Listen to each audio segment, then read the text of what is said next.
Well, we are the Charlotte region, the greater Charlotte region. We're sort of in the center of a growing mega region, halfway between Washington, D.C. and Atlanta, but we anchor the center of that. But in our local area, we're still a true Southern traditions area. We have a home for everyone, whether you're, regardless of your background or regardless of what you're interested in, urban, rural, or in between, there's a place in our Charlotte region for just about everybody.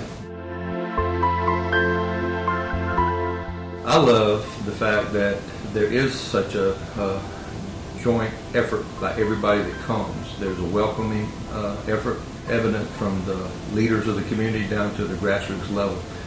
It's almost like top question or comment of any kind of time you walk up and meet somebody is how long you've been here or where you're from.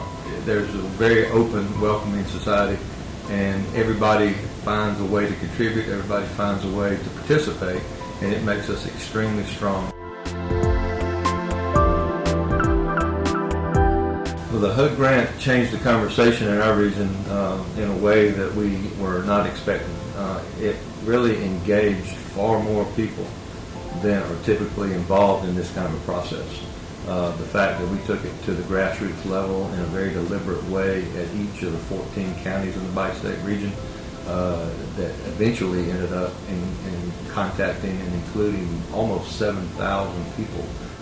We have had many diverse and multicultural and traditional conversations around the planning effort and process, and so that's a really unique characteristic of this plan. Those folks are folks that typically would not have been able to come to the table and have this discussion and be involved in such a direct way that you can very clearly see results and outcomes from their voice being heard through this process.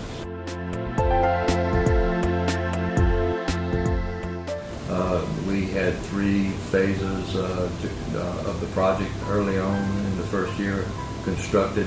The basis of the existing infrastructure and plan, so a series of workshops throughout the 14 counties that was really led by the elected officials and other organizations, but we specifically included nonprofits and multicultural groups, youth groups, and made sure that they were a invitee at each of those workshops. And then in the second year, had the different scenarios, the different types of growth patterns that could occur, and took those back out again.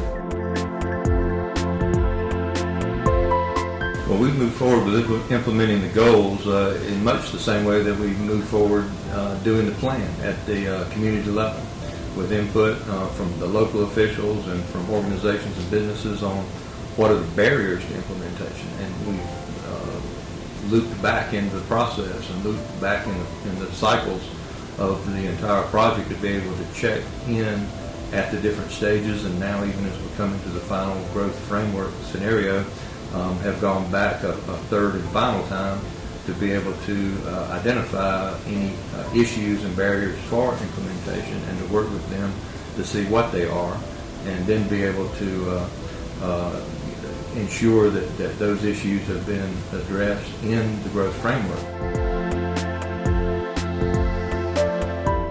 20 years from now, hopefully, it would be a quilt of smaller towns and cities surrounding a globally prominent urban center. Would be linked by some increased transit, and would have jobs sufficiently strong in each of the counties, just not anchored in an urban core, so that if you wanted to work in the county, you wouldn't have to, or in your county, you wouldn't have to leave a county except by choice, right? Those sub-regional job growth and sub-regional community cores and suburban cores around the urban centers will all grow enough to be able to support all of the economic expansion and community growth that's on the horizon 20 years out.